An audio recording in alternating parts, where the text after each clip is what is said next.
Ahí va a empezar. Ok.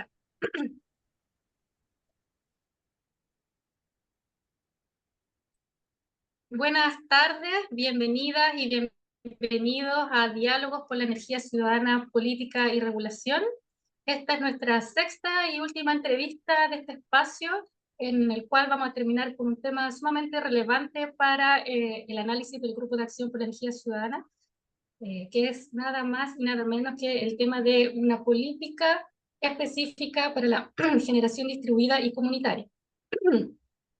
Y para eso hoy nos acompaña Bárbara Yáñez. Hola.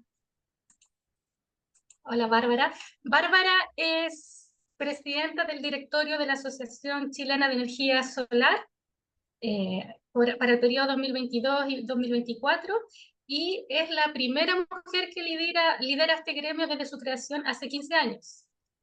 También Bárbara posee un máster en Ingeniería Ambiental y es gerenta general de Sustentambiente Limitada, empresa EPCista hace 12 años. Y además es directora ejecutiva de la empresa desarrolladora de proyectos de generación renovable Solar Range. Hola Bárbara, bienvenida. Hola, ¿cómo están? Buenas tardes, muchas gracias por la invitación. Buenas tardes. Muchas gracias a ti Bárbara por estar aquí, por haber aceptado esta invitación. Eh, para nosotras es muy relevante estar en esta conversación entre mujeres, en este tema tan relevante para nosotros como organización, como energía colectiva. Eh, y contarles un poco por qué invitamos a Bárbara a participar de este espacio.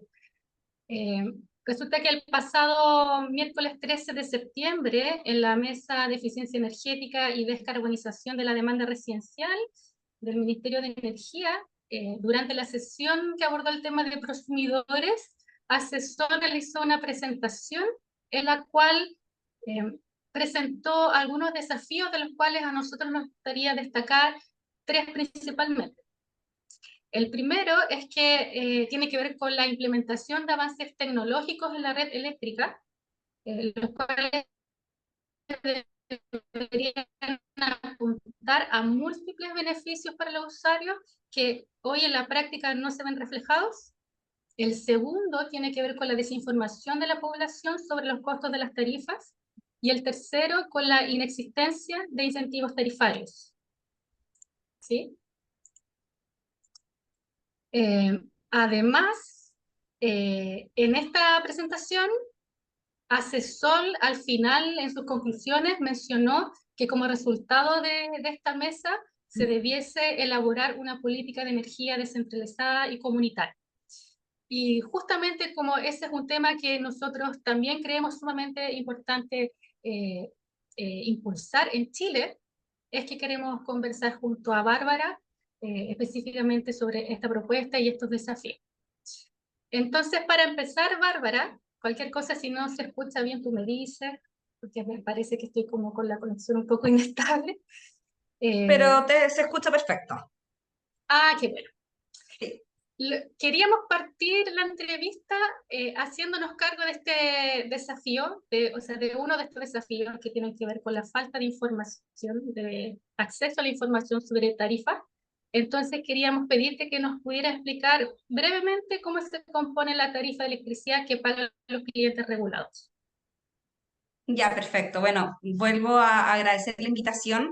Realmente son temas bien interesantes y que como asesor estamos trabajando hoy muy fuertemente, más aún que estamos con una transición energética acelerada y creemos que tanto la transmisión como la distribución se tienen que considerar de la misma manera para poder tener un equilibrio en este sistema de energético. Y con respecto a la pregunta que tú me haces, Daniela, referente a cómo se segmenta la tarifa cliente regulado, podríamos dividirla en tres.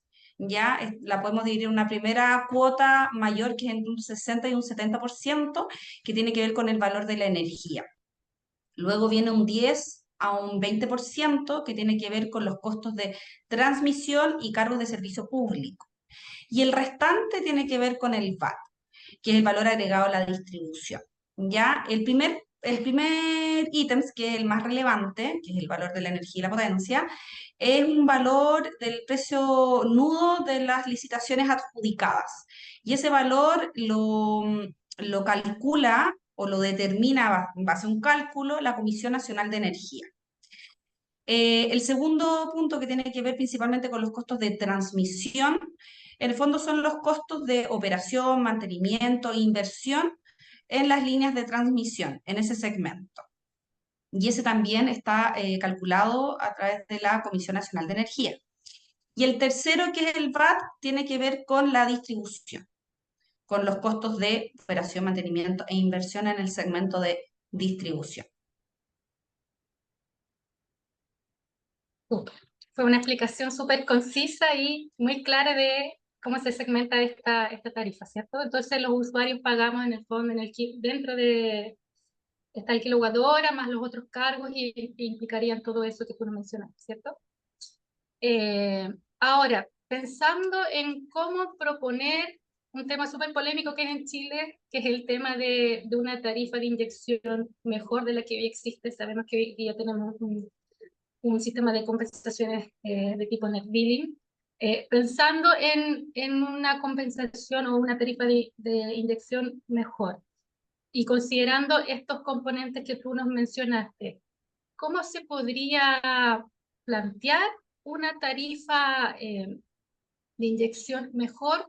A lo mejor tal vez para ciertos grupos, es un tema que hemos conversado en otras entrevistas, tal vez no es posible esperar que para todos los consumidores pueda existir una tarifa de inyección más alta, pero a lo mejor se podría pensar en ciertos grupos prioritarios, se podría pensar, no sé, en la generación residencial hasta cierto nivel de potencia, o también para lo que a nosotros nos interesa mucho a nivel de la generación distribuida de propiedad conjunta, que tiene algunas desventajas con la individual, que pudiese tener una tarifa de inyección mayor.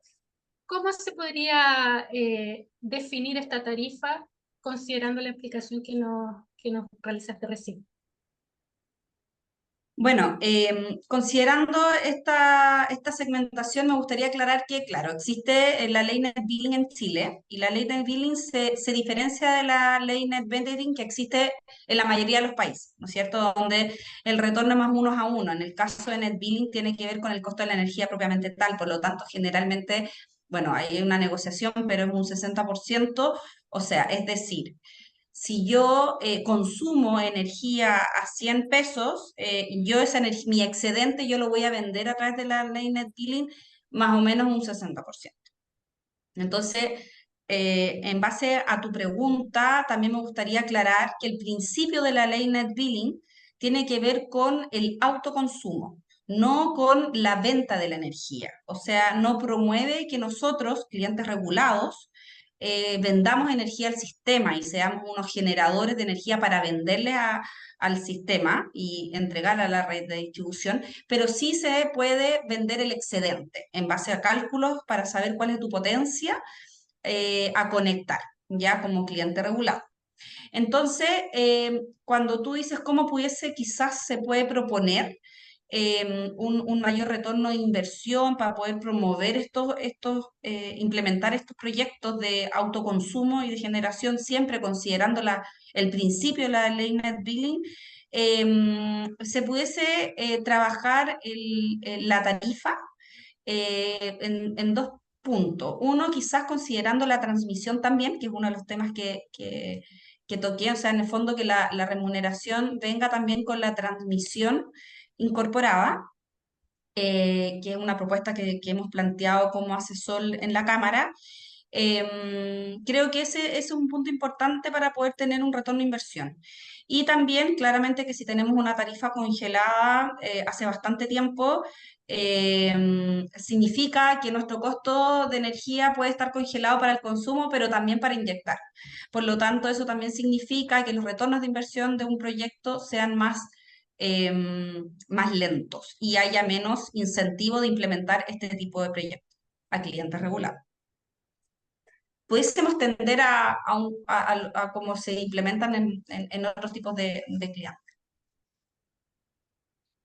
¿Podría explicar a qué te refieres con el tema de la tarifa congelada? Ahí yo me perdí un poco, si pudiese como, porque entiendo que siempre la tarifa se va actualizando de acuerdo también a estos, al VAT. sí, y a las licitaciones, Sí. ¿cierto? Entonces, ¿por qué hablaste de tarifa congelada? Bueno, nosotros tenemos el VAT, que quizás no lo expliqué, el valor agregado a la distribución. Ujú, Es se calcula cada 4 años ujú. y se calcula, como yo les decía anteriormente, es un cálculo de la inversión que hay que hacer en las redes de distribución para también operar y mantener, y también con una proyección de demanda. Entonces, ¿cómo se realiza ese cálculo? Se simula la demanda y la proyección de la demanda en los próximos 4 años en las redes de distribución como que si no existiesen redes. Entonces tú dices, esta sería mi red óptima. Se simula una red que no existe y después se ve cuánto hay que invertir en esa red, eh, para poder llegar a ese óptimo, que nunca vamos a llegar porque ya tenemos red. Ahora, claramente que esa demanda en Santiago, Chile es un país con una geografía bien particular y estamos bien centralizados en ciertas comunas. Entonces, claramente que en Santiago, por ejemplo, los parámetros a considerar para poder calcular el VAT, esa inversión es distinta a en otros sectores más extremos del país donde hay menos demanda y quizás menos oferta también. Entonces, se hacen como prototipos a lo largo de todo Chile, que son como 4 o 6, y esa inversión se la atribuye y se calcula dentro de nuestra tarifa. Y con respecto a la tarifa, entre comillas, congelada, está el PEC 1 y el PEC 2, y ahora está la problemática de que las tarifas van a aumentar, porque se acabó la inversión de estos dos subsidios, se pudiese decir, y eso es un tema que hoy día se está tratando y es un tema bastante complejo. em, y por eso se está haciendo propuestas en el ministerio y en el Congreso para poder trabajarlos. Ah, ok, te refería cuando se congelaron para que no aumentase el valor de las tarifas residenciales, eso. Ok, Ujú. pero entonces para poder pensar en una tarifa de inyección, en una propuesta de tarifa de inyección especial para a lo mejor los sistemas comunitarios o otro tipo de prosumidores, tendríamos que, por un lado, ver el tema de la transmisión que ya se propuso en este proyecto de ley, que quedó también estancado, ¿cierto?, la ley de incentivos, pero también mencionaste el VAT, que es ahí donde también se podría entrar un poco a proponer algo al respecto. Exactamente. Ok, y hay algo que siempre se plantea sobre estos temas polémicos de tarifa de inyección respecto a que un aumento de la generación distribuida y de actores que generan su propia energía podrían tener un impacto en aquellos que no pueden hacerlo. Entonces, Ujú. ¿de qué manera sería posible que estos beneficios en la tarifa de inyección eh, no afecte efectivamente a quienes no poseen sistemas de generación? Mira, es un trabajo que se tiene que hacer, por eso cuando inicié conversando ahora un rato, hablaba de que hay que considerar la transmisión, la distribución y todo como un sistema. Y, mm, Eh, y es verdad que a veces se piensa de que si generamos mucha energía de autoconsumo, ¿quiénes van a pagar las redes de distribución? Van a ser aquellos que no tengan sistemas de sobresustento, por ejemplo. A eso te refieres, ¿no es cierto? Entonces aumente mucho la Claro, tarifa eléctrica, considerando descripción tarifaria que tenemos actualmente. Pero primero que todo, a pesar de que Chile es el país que tiene mayor radiación solar y que deberíamos ser pioneros en tener un porcentaje muy elevado de energía distribuida a lo largo de todo Chile, no lo es así. Hay muchos países que están bastante más avanzados que nosotros. Nosotros en Chile tenemos 35.000 megas de generación hoy día, sin la electrificación todavía, de los cuales 200 no alcanzan a ser en net billing. Eso significa que es un 0,6%, es un porcentaje muy bajo. La penetración de medios energéticos distribuidos renovables es importantísimo para poder estandarizarnos al promedio mundial. Entonces, creo que nos queda mucho camino para poder llegar a eso y como ya estamos con esta preocupación, ese camino legislativo es fundamental. En el segmento de distribución falta regulación, tenemos una ley de distribución de hace 40 años y claramente hoy día quizás la contingencia no es prioridad cambiar la ley de distribución y eso nos genera que ojalá podamos hacer reformas a la ley de distribución o ley corta, pero sí tenemos que actualizarnos. Hoy día existen los prosumidores, pero no están, no son parte de la ley de distribución. Por ejemplo, que es un actor nuevo, entre comillas, y que tú has mencionado. Entonces, creo que hoy día tenemos que prepararnos, ya estamos en antecedentes y además que tenemos países mucho más avanzados en ese segmento. Entonces, y ahí me gustaría hacer un alcance, por ejemplo, que yo lo mencionaba en las presentaciones de Asesor. Cuando yo digo estamos mucho más avanzados es porque el promedio mundial tenemos que la generación solar es de un 50% de gran escala y un 50% en distribución, países como Alemania o como Australia, por ejemplo, y el promedio. En Chile, si nosotros nos estandarizamos los mismos parámetros internacionales, lo que significa gran escala y distribución, que sería pequeña y mediana escala, estamos en un 2% en pequeña y mediana escala y un 98% en generación a gran escala, utility scale. Entonces, em, tenemos mucho que penetrar todavía para poder tener esas problemáticas y al estar preocupado de ello nos va a permitir poder generar las políticas públicas que promuevan un crecimiento sostenible en el tiempo a corto, mediano y largo plazo. Entonces, como una preocupación demasiado anticipada, considerando como el bajo nivel de avance que tenemos de la generación distribuida. Hay que considerar que, perdón, discúlpame, que como meta de este gobierno es que en el 2026 tengamos 500 megas en el grid. Vamos en 200. O sea, la propuesta es duplicar la potencia en la mitad de tiempo. Es un tremendo desafío. Y estamos a 3 años. Claro. Entonces, sí, falta mucho que penetrar para poder tener esos problemas. Además de esto que estábamos conversando, que consultaba sobre si estableciésemos o si propusiese una tarifa mejor para ciertos actores consumidores, tal vez no para todos. Sabemos que es un poco complejo plantearlo de esa forma, pero tal vez se puede generar algunos casos especiales en que existe una tarifa de inyección que sea más favorable. Pero además de eso, ustedes como asesor han pensado en otros beneficios tarifarios que fuese necesario proponer dentro de esta política. Em, sí, dependiendo, como tú bien mencionas, del segmento. Claramente que aquellos que son más vulnerables, subsidios para que puedan generar su autoconsumo y tener disminución en su día a día, en su vivienda, me parece lógico, porque además tú transmites no solamente beneficios económicos, sino que también sociales y ambientales dentro de cada una de las viviendas, por ejemplo, más vulnerables. Pero si después escalamos en el autoconsumo y net billing, por ejemplo, en pymes o en empresas, además que otro tipo de vivienda, hay distintas alternativas de poder promover esto y, por ejemplo, tiene que ver con franquicias tributarias que nos pudiesen incentivar al privado también implementar estos tipos de proyectos sobre sus techos con un retorno de inversión más bajo. Otro tema que nosotros también hemos tocado bastante tiene que ver con las burocracias en los procesos de conexión. Efectivamente, los procesos de conexión se han ido formalizando. Hoy día el sistema hace bastante tiempo ya es todo digital y está regulado los tiempos de los procesos SEC y distribuidora, que son los dos actores en la conexión de las plantas en el billing o autoconsumo. em, se encuentran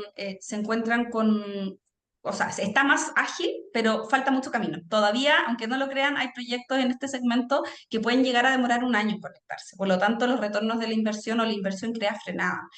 Y creo que eso es importante que se trabaje con un departamento de la C quizás más especializado, con mayores competencias en el sentido de eh, más recursos de personal, por ejemplo, no de competencias intelectuales, sino que de más recursos, y así también las distribuidoras las atribuciones que le competan, porque hoy día las distribuidoras tienen una atribución que le compete, pero que tampoco tiene su beneficio de poder hacerlo.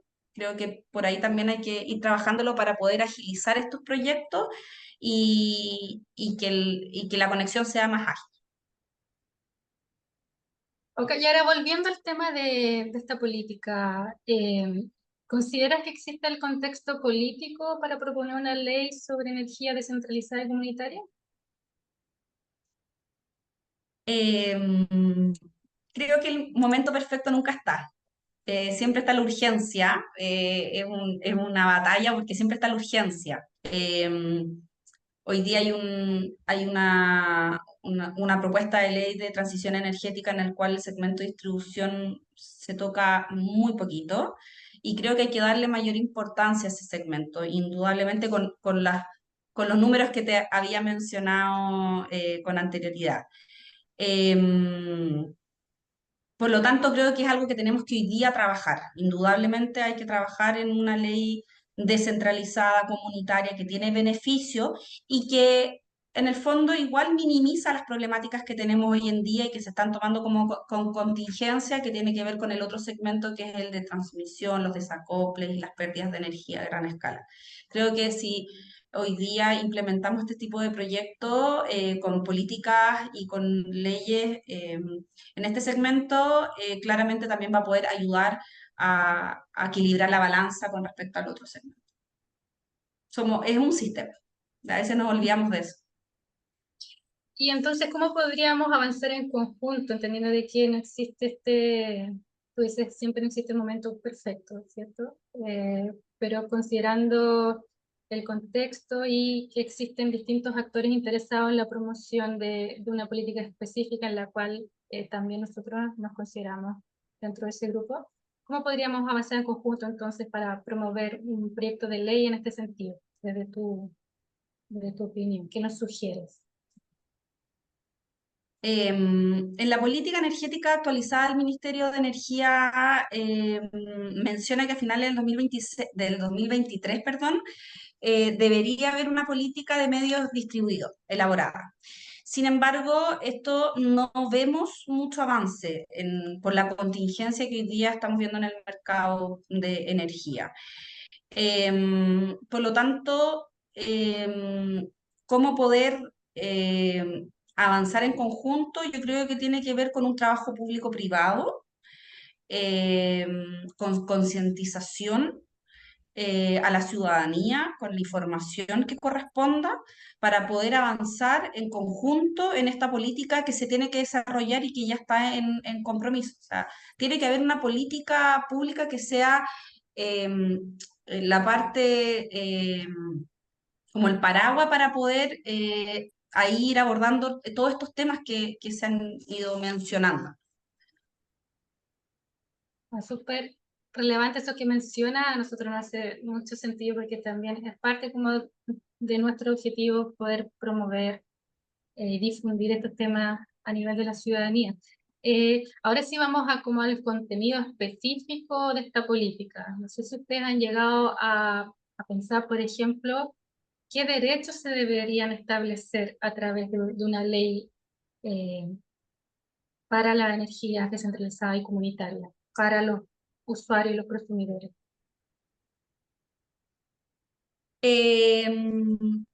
Yo creo que nosotros podríamos sacar experiencia internacional. Ya hay países con penetración de medios energéticos distribuidos con un porcentaje bien elevado hace bastantes años y podríamos en ese entonces disminuir las brechas. Aquí creo que podríamos arriesgarnos poco porque tenemos el recurso solar a lo largo de todo Chile y tenemos países más avanzados donde quizás podemos rescatar lo bueno y lo malo. Y lo que tú me consultas, ¿qué derechos pudiésemos tener? Yo creo que hoy día tendríamos que tener y tender a un sistema más flexible. Deberíamos tener el derecho de nosotros poder negociar con quien queramos, se pudiese decir. Es un poquitito como los celulares. Cuando uno tenía el teléfono móvil y se quería cambiar de compañía, perdías tu número. Y hoy día tú te puedes cambiar de compañía porque tú vas negociando con las compañías. Entonces, es un poco lo mismo. Creemos nosotros como asesor que hoy día deberíamos tener mayor flexibilidad de poder negociar tanto mi oferta como mi demanda. A quién venderle mis excedentes, siempre basándonos en el principio de la ley, siempre y cuando esto cambie, y a quién también nosotros le quisiéramos comprar. Entonces, creemos en la direccionalidad y en redes más flexibles. Creo que eso resulta interesante y puede ser una propuesta. La política tiene que ser a corto plazo y lo que yo te estoy mencionando puede ser ya más a mediano plazo. Claro, o Eh, sea, en el... ¿Carla? Sorry, Dani. Sí, es que ¿Sí? quería solamente una pequeña aclaración, que cuando hablan de la política descentralizada y comunitaria, ¿ustedes la piensan como algo parte de esta política de medios distribuidos o como algo diferente? Solamente para entender más o menos como el No contexto. como parte, Ya, como parte. pero eso nomás. Vale, Ah, Dani. sí, no, súper buena aclaración. Además, bueno, entonces entiendo que la apuesta es ir, como dices tú, a mediano plazo, sí, a tender a destrabar un poco esta lógica que tiene al menos la generación distribuida actual, que está limitada, ¿cierto?, al autoconsumo, y abrirse también a que los usuarios puedan tener más derechos en el fondo de no solo generar su propia energía, sino también lo que se ha planteado hace mucho tiempo, de que puedan participar en la venta de energía. Nosotros, voy a hacer un alcance. Nosotros hemos realizado distintos estudios con respecto a las redes de distribución. Hicimos un estudio con la academia, hecho con Centra, con respecto a las barreras en las redes de distribución y después hicimos un estudio con respecto a las herramientas para la penetración de medios energéticos distribuidos en este mismo segmento. Y el estudio fue bien interesante. Ahí, bueno, estuvimos Asesol, nuestros socios que nos acompañaron en este proceso, el Centra, que nos acompañó en este estudio, y también una empresa distribuidora que entregó sus datos y pudimos hacer análisis y nos quedamos con un muy buen resultado, creo que todos, porque lo que nos demuestra este resultado es que hoy día las redes de distribución están prácticamente listas para poder recibir hasta 6 gigas. Y si nosotros implementamos inversiones que no son cambiar las redes, sino que es trabajar con los cambios de los TAP de algunos transformadores, pudiésemos duplicar esta potencia. Entonces, cuando uno dice a mediano plazo, tener flexibilidades para saber a quién entregar, con quién negociar, quién te ofrece, ya implemento mi proyecto, entrego energía X día y poder ir haciendo más flexible, es algo que igual las redes están de cierta forma preparadas para poder recibir más energías renovables en el segmento de distribución y recibir bastante. Fue un resultado bien positivo y bien alentador a seguir trabajando en que este segmento tiene que estar con mayor fuerza, tanto en la ley de transición energética como en acelerar las políticas públicas comprometidas. Estuvimos justamente con Bernardo Severino, miembro del Perfecto. equipo de Centra, sí, y nos comentó el tema de la capacidad de alojamiento, también era de sumamente de relevancia para nosotros poder entender un poco estos resultados. Y bueno, él nos comentaba que ahora faltaba una segunda parte, que es ver Sí. porque este estudio vio el tema de la capacidad de alojamiento, ahora hay que ver los niveles de eficiencia, en el fondo, qué tan eficiente o cuál es la capacidad eficiente que el sistema en su totalidad, no solo el sistema de distribución, aguanta. Entonces, bueno, Sí, nos tenemos falta que seguir falta avanzando, todavía esa, pero igual los primeros resultados de la primera en esa etapa fueron, definición, pero son muy alentadores, realmente. Em, Siguiendo con este tema de la política, no sé si hay otros elementos que ustedes han pensado proponer dentro de esta ley de energía distribuida. sí, yo volviendo un poco a que modificar la ley hoy día puede ser un poco ambicioso porque es un trabajo bien a largo plazo y creo que ya estamos atrasados en el segmento de distribución con políticas y con regulación en particular. Si tuviese que sumar algo más que hemos tratado de empujar un poquitito, que no quede estancado, que hoy día lo está, es la ley de cuotas. Hay una ley de cuota que se encuentra, que ya pasó a la primera cámara, que está en la Cámara del Senado y que nos interesa que no siga frenada.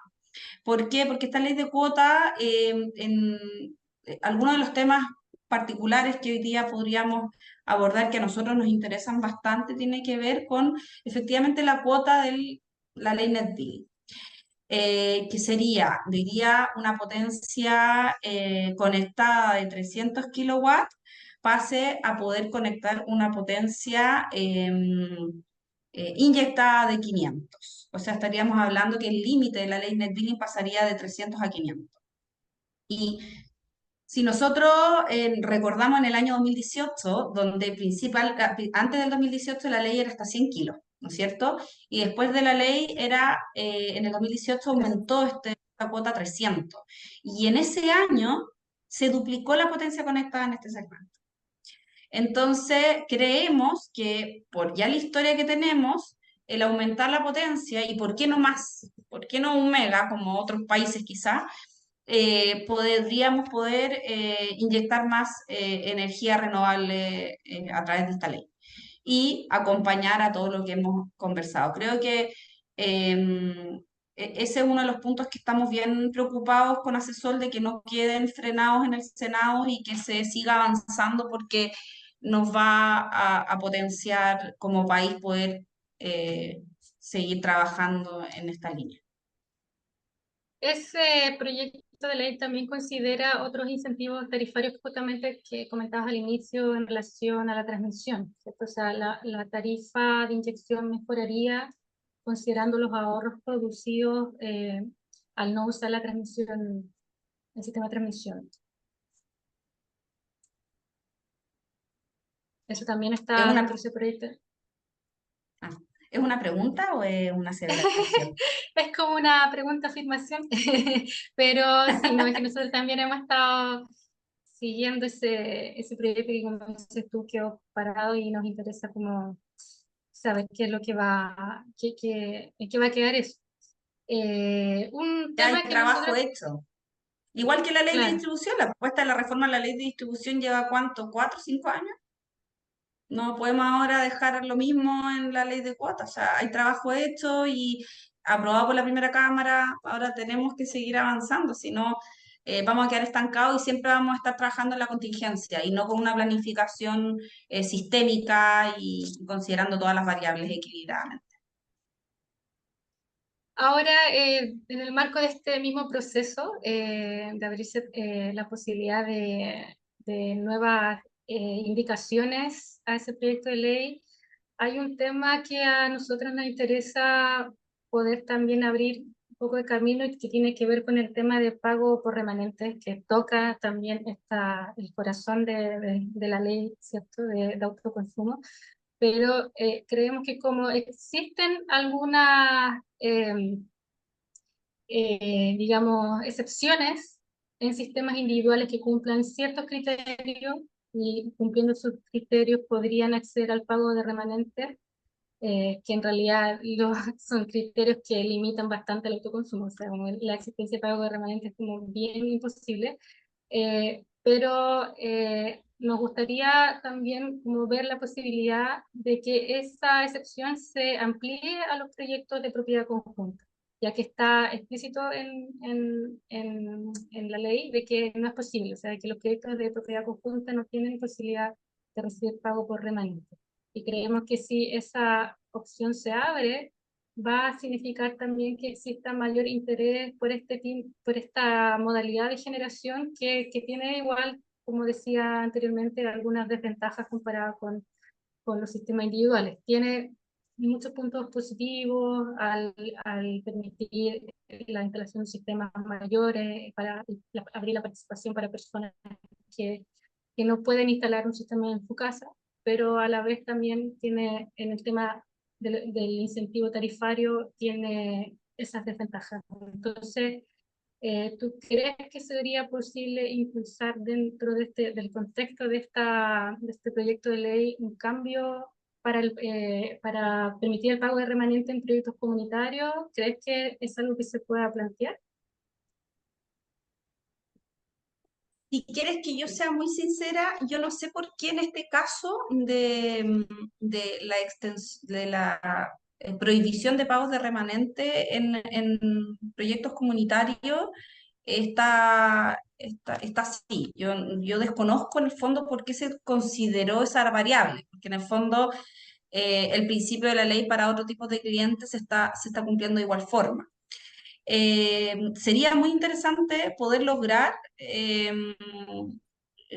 esto se permitiera, porque como tú bien dices, pudiésemos implementar más proyectos comunitarios. Yo en lo particular, dentro del gremio, me refiero, no he visto desde que está este reglamento de proyectos de propiedad conjunta, no he visto una implementación masiva de este tipo de proyectos. Y puede ser que la limitante, y lo estoy pensando ahora en voz alta, puede ser que la limitante sea efectivamente eso. Yo no sé si ustedes tienen una opinión al respecto, pero ahora escucharte digo, bueno, eso puede ser una limitante, ¿por qué no se masificó? Si claramente pudiese ser bastante interesante porque es un proyecto que cumpliría con la sostenibilidad, o sea, estamos hablando, sustentabilidad sería, estamos hablando de implementar proyectos de eficiencia energética, apoyar con un granito de arena en el plan de descarbonización, disminuir los costos y un trabajo social bien fuerte. Entonces, indudablemente deberíamos trabajar, creo, en incentivar o crear mecanismos de incentivos donde el retorno de la inversión sea más rápido y el beneficio sea más rápido, y creo que ese es uno de los canales, poder eh, permitir el pago de los remanentes. Sí, puede ser. No sé si Sí, ustedes tienen una opinión, yo les contrapregunto, pero al respecto.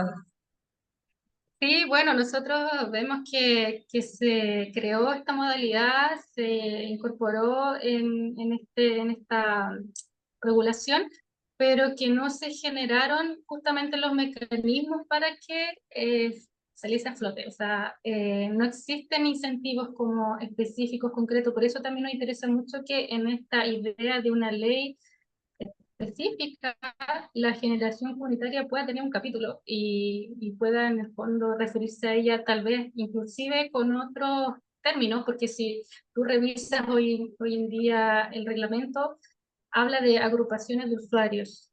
No lo denomina como, partiendo desde la denominación, o sea, no lo reconoce como una figura que tenga un nombre más apropiado a nuestro juicio. Si tú no revisas, por ejemplo, eh, normativas de otros países, se habla de comunidades energéticas, se habla de cooperativas de energía, tienen una figura, existen.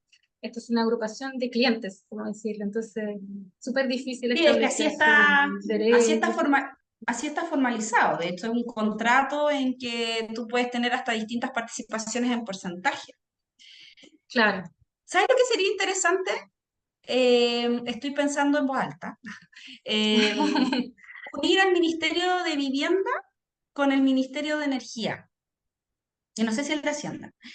Porque hoy día, bueno, hay un programa que se llama 3PF, que es de mejoramiento de viviendas sociales, que son las más vulnerables que tenemos en el país, que existe hace muchos años y que tiene un subsidio de eficiencia energética.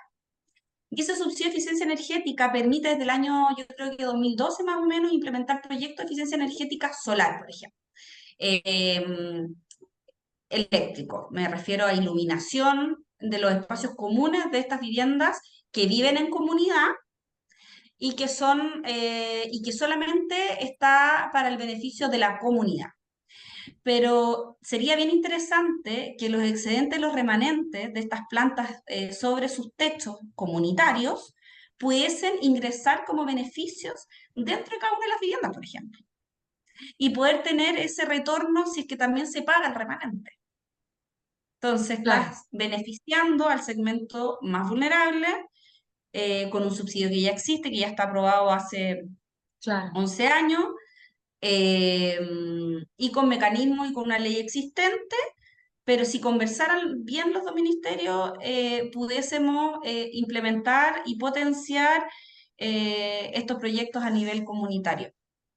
Ahí podría haber un canal para poder como destrabar la rueda. Obviamente habría claro. que modificar estas limitantes que estamos conversando. Yo creo que por ahí se pudiese también hacer una prueba de algo que el riesgo tampoco sería muy elevado, porque ya existe la ley, porque ya existe el subsidio, ya existe.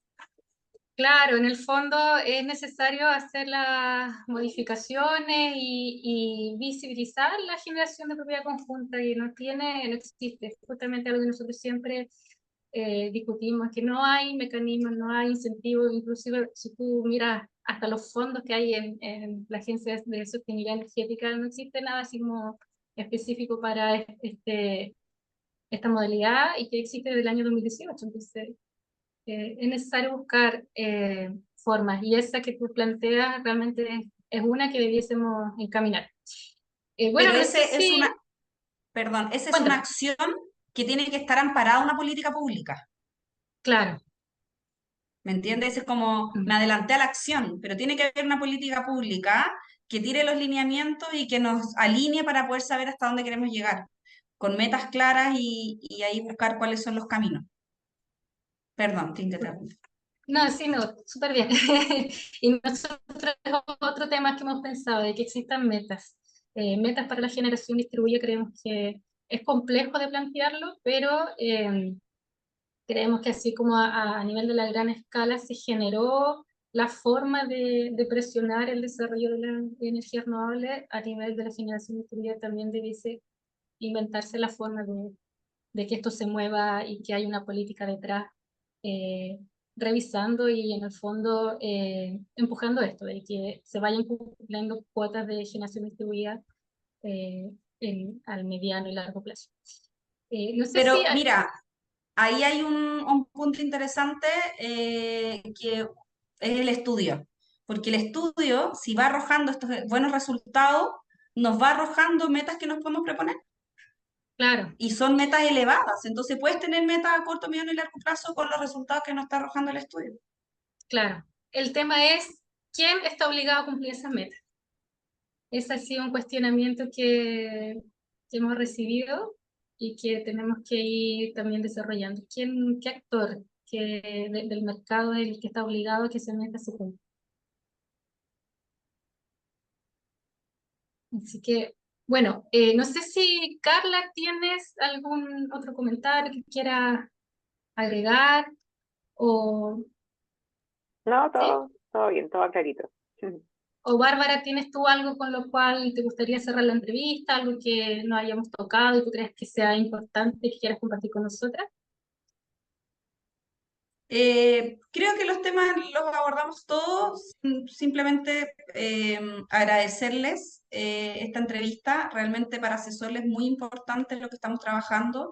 En Asesol, el gremio de la Asociación Chilena Solar, trabajamos en gran escala, en PMGD, y en autoconsumo y en el billing, pero sin duda abordar este segmento para nosotros es de mucha relevancia y creo que es importante generar estas instancias para poder ir discutiéndolas y generar también instancias público-privadas que nos permitan poder tener estas políticas que, mm, que nos lleven al buen camino.